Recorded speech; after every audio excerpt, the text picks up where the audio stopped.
may be seated this morning.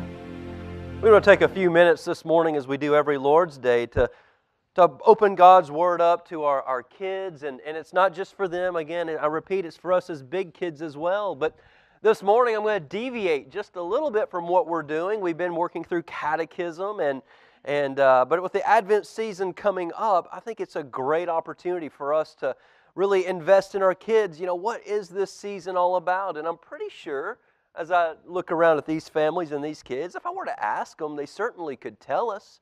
But what we're longing for is to God to open their heart to the fullness of God's eternal gospel of who God is and what He's done and why it was necessary. And so for the next few weeks, in correlation with our preaching text, I'm going to be reading to our kids from a resource I highly recommend to you, the Jesus Storybook Bible. If you're a parent or a grandparent and you're looking for, I'd like to give something to my family, to my kids, my grandchildren, maybe the Bible's a hard book.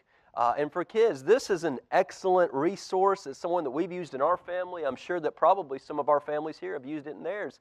It just breaks down the storyline of the Bible, of God's eternal gospel, and it's a great way to plant the seeds of the gospel into the hearts and lives of our children. And so I'm going to take just a few minutes this morning to read, to our kids this morning. I'm just going to ask you to give me a few minutes of your attention. You heard me read just a minute ago, God coming and announcing curses on a snake, on Adam, and on Eve, and on the ground, and on all kinds of different things. You know what a curse is, don't you? What is a curse?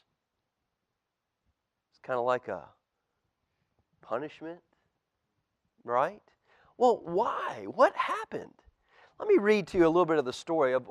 Kind of goes back a little bit before what I read this morning, so when we're preaching this morning, you'll kind of understand here's what's really going on and why God is announcing these curses.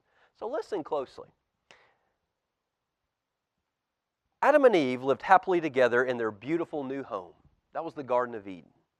And everything was perfect, at least for a while, until the day when everything went wrong. God had a horrible enemy. His name was Satan. Satan had once been the most beautiful angel, but he didn't want to just be an angel. Satan wanted to be God.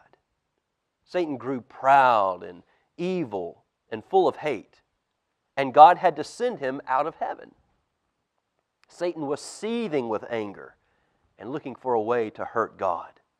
He wanted to stop God's eternal plan, stop His love story right there.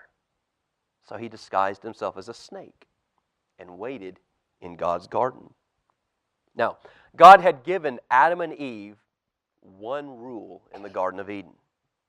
Don't eat of the fruit on the tree, God told them, because if you do, you'll begin to think you know everything, and you'll stop trusting me. And then death and sadness and tears will come. You see the picture there of the snake coming into the garden? And who is that snake? Satan. You see, God knew if they ate the fruit, they would think they didn't need Him anymore. And they would try to make themselves happy without God. But God knew there was no such thing as happiness without Him. And life without God would be no life at all. As soon as the snake saw his chance, he slithered silently up to Eve and whispered in her ear, "Does God really love you?" The serpent whispered, "If He does, why won't He let you eat that nice, juicy, delicious fruit?" Poor you, Eve. Maybe God doesn't really want you to be happy. And the snake's words hissed into her ears and sunk down deeper into her heart like poison. Does God love me? Eve wondered. Suddenly she didn't know anymore. Just trust me, the serpent whispered. You don't need God. One small taste, that's all. And you'll be happier than you ever imagined you could be. So Eve picked the fruit and ate it. And then Adam ate some too. And at that moment, a terrible lie came into the world. And it would never leave. It would live on in every human heart, whispering to every one of God's children, God doesn't really love me.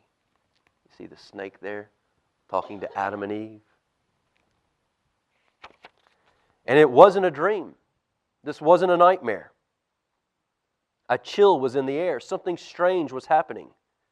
A dove now flew from Adam's hand. A deer darted in a thicket. It was as if they were frightened by Adam and Eve.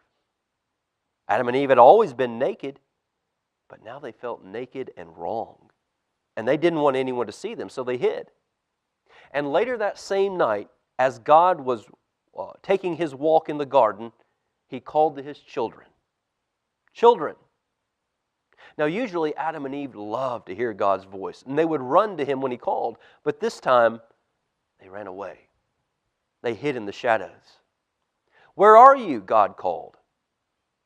Hiding, Adam said. We're afraid of you. Did you eat the fruit I told you not to eat? God asked them. And Adam said, listen to this. Eve made me do it. What have you done? God asked. Eve said, listen to this one. The serpent made me do it. They had broken their wonderful relationship with God. And now God knew everything else would break too. God's creation would start to unravel and come undone and go wrong. From now on, everything would die, even though it was all supposed to last forever. You see them hiding in the bushes, hiding from God because they had sinned. You see, sin had come into God's perfect world, and it would never leave. God's children would always be running away from Him and hiding in the dark. Their hearts would break now and would never properly work again. God couldn't let His children live forever, not in such pain, not without Him. There was really only one way to protect them.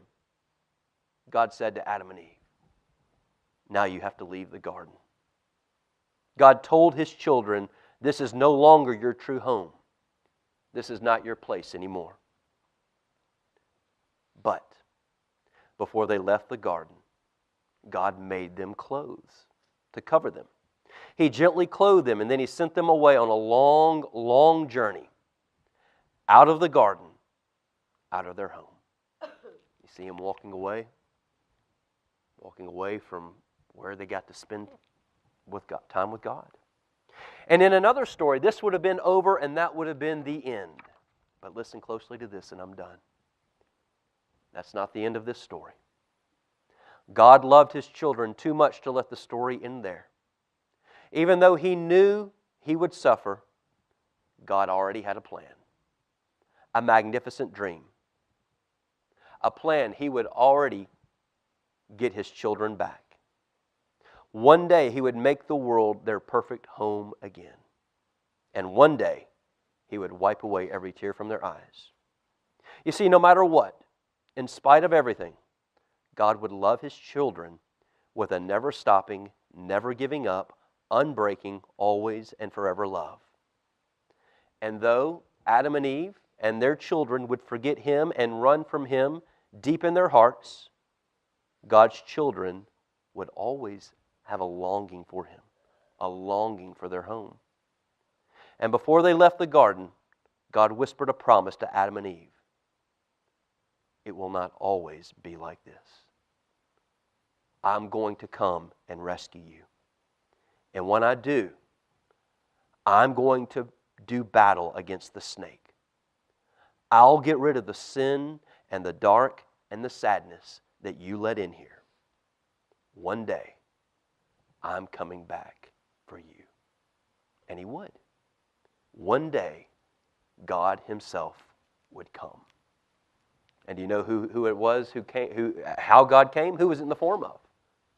It was Jesus, wasn't it? When Jesus was born in that manger. And that's what Christmas is. We're celebrating. God promised to Adam and Eve and His children, it's not always going to be this way. You messed up bad. But I'm going to come get you. I'm going to fight that snake myself. And I'm going to do away with all this that you caused. And I'm going to bring you back to me. That's why we sing this holiday season. That's why we celebrate Jesus' birth. This is how God came to us to rescue us.